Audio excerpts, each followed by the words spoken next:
Olá, pessoal. Prazer estar aqui de novo, a gente se reencontrando, mesmo que seja por um método diferente na nossa preparação constante para os vestibulares. Esse ano está sendo um pouco diferente, um ano de dedicação redobrada, um ano de esforços redobrados para nós termos sucesso, certo?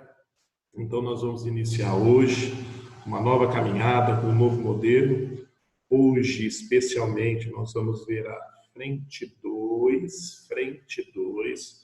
os módulos 5 e 6, que trata do assunto renascimento cultural e sua difusão, ok? Nós já demos uma pequena iniciada antes do nosso recesso, então eu vou retomar tudo para a gente ter uma qualidade de aula melhor e para vocês terem uma continuação mais prática, beleza? Então, novamente, frente 2, módulos 5 e 6 do caderno 1, ok? Renascimento cultural. Bom, antes de nós iniciarmos, eu queria passar para vocês o seguinte, uma situação pré-renascimento para dar uma sequência melhor. Nós não podemos esquecer que durante o período feudal, durante o feudalismo, a Igreja Católica Apostólica Romana, ela tinha o controle sobre toda a produção cultural. Na prática, ela controlava até os mínimos detalhes das vidas das pessoas. Então, tudo que fosse relativo à arquitetura, literatura, escultura, música, teatro, toda a produção cultural era controlada pela Igreja Católica Apostólica Romana, certo? Se a Igreja controla tudo, então ela seguiu um modelo. Qual é esse?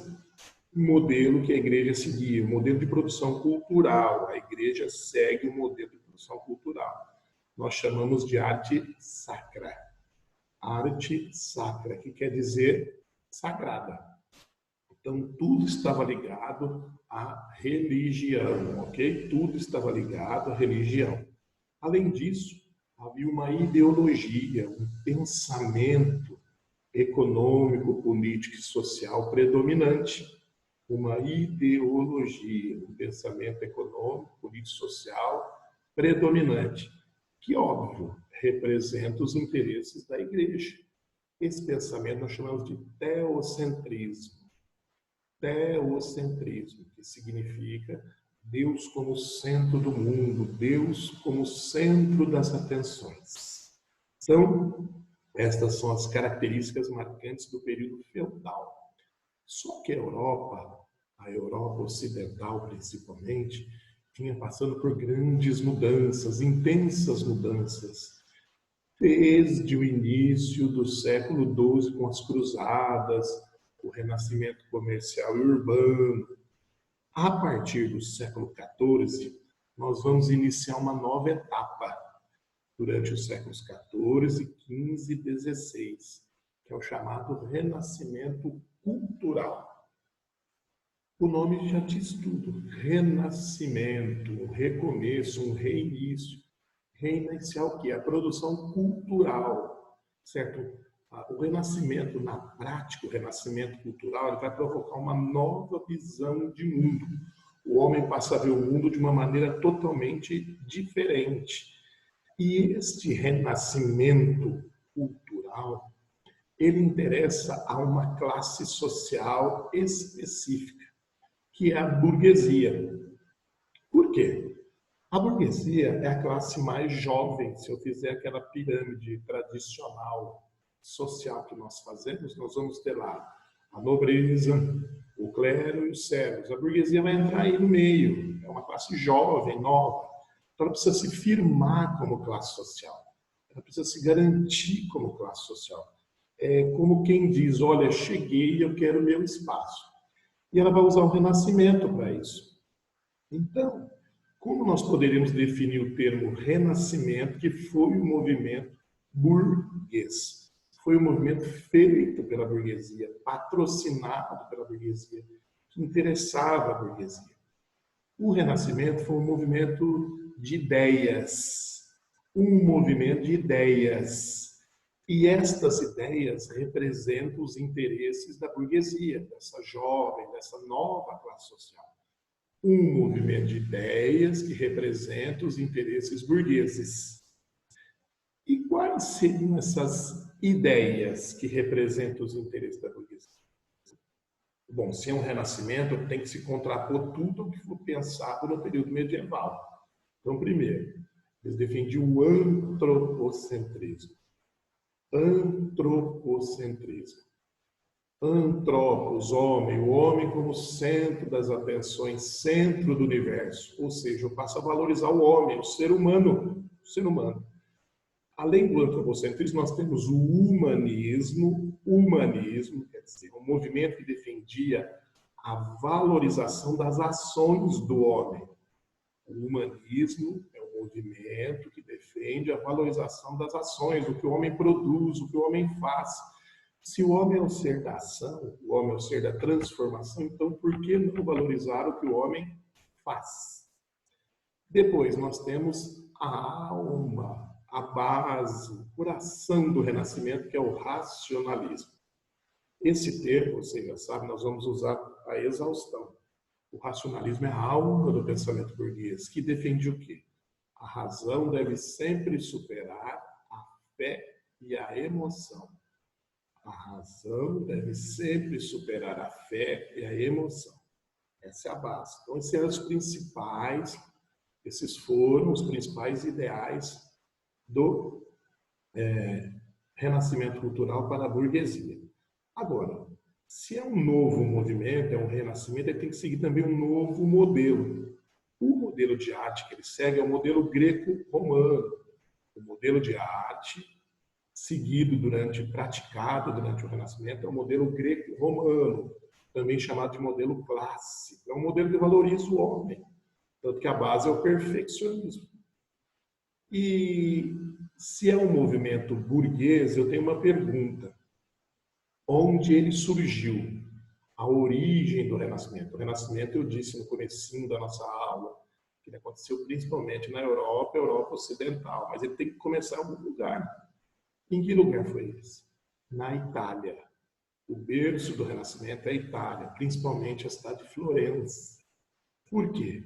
Por que a Itália e não a França, Portugal, etc.? Porque a Itália era o maior centro econômico da Europa. Era o maior centro econômico da Europa, era o local mais rico da Europa. Portanto, lá a burguesia é mais poderosa, mais forte, por isso é isso lá. E quando a gente fala em arte, o artista tem que sobreviver, ele não vive de pão e água. Quem consome a produção cultural do Renascimento? Quem consome, quem compra a produção? O escultor, ele vive de produzir e vender esculturas. O arquiteto, ele vive de vender os seus projetos, mas você tem que ter alguém que compra, que consome. O consumidor da produção cultural renascentista, ele é chamado genericamente de mecenas. Então, os mecenas eram os protetores, os consumidores da produção cultural. Mas o mecenas tem que ser alguém, tem que ser algum indivíduo. E ele vinha de onde, esse mecenas, esse consumidor? Eram comerciantes, banqueiros, membros da nobreza, mas o maior mecenas entre todos era a Igreja Católica. O maior consumidor de produção cultural é a Igreja, certo?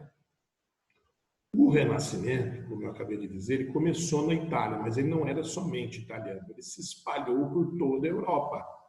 Só que tem um detalhe, ele vai ser, o Renascimento, a produção cultural renascentista, vai ser mais intenso ou menos intenso de acordo com a capacidade econômica do país. Olha só, o Renascimento vai ser mais ou menos intenso nos respectivos países, de acordo com a capacidade econômica, de acordo com o poder da burguesia. Então, a Itália é o primeirão.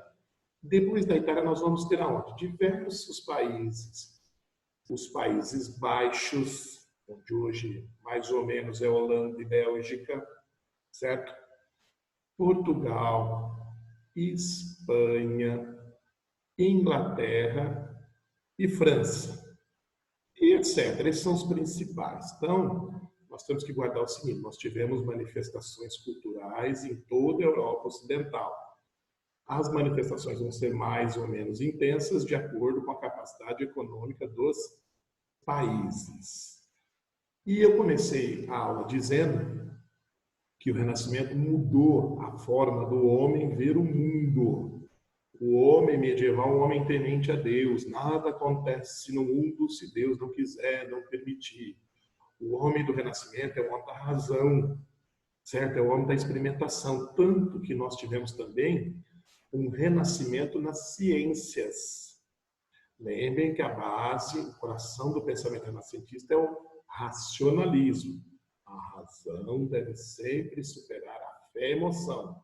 Por que fé e emoção? Porque fé e emoção são sentimentos, portanto são irracionais. Então nós tivemos um renascimento científico que valorizou a ciência, valorizou o conhecimento, a observação. Um exemplo que nós damos clássico disso, é pedido em muitos vestibulares quando o assunto é renascimento, é a ideia medieval da igreja de planeta Terra. Para a Igreja Católica Apostólica Romana, a Terra, o planeta Terra é o centro do universo. Nós chamamos essa teoria de geocentrismo, a Terra como centro do universo. Agora, nós sabemos que por experimentos e observações, isso não tem nada a ver. O pensamento renascentista que predominou foi o heliocentrismo.